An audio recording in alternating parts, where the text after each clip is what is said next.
కొత్త పాట ఎందుకు పడతారు? పిల్లవాడి కొట్లానికి వచ్చినావా పాడవానికి వచ్చినావా?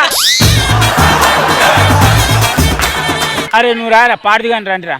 ఇప్పుడు చూడు నడు చెల్. సాధారణంగా దేవుడు ఎప్పుడు గుర్తుకొస్తాడు? పక్కింట్లో కత్తి లాంటి పోరి దిగినప్పుడు దేవుడా నున్నావు దేవుడా అనిపిస్తుంది.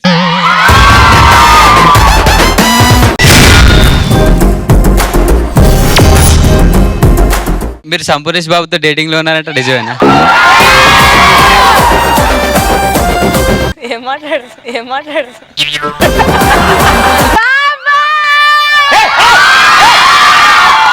బ్రెయినుందా నీకు? ఇలా నలుగురుల ముందు డైరెక్ట్ గా మీద పడతావా? సెన్సిబుల్ గా బిహేవ్ చేయి. మరదలు వచ్చి కౌగిలించుకుంటుంటే సెన్సిబుల్ గా బిహేవ్ చేయంటున్నావు, ఇది పెద్ద నాన్ సెన్స్.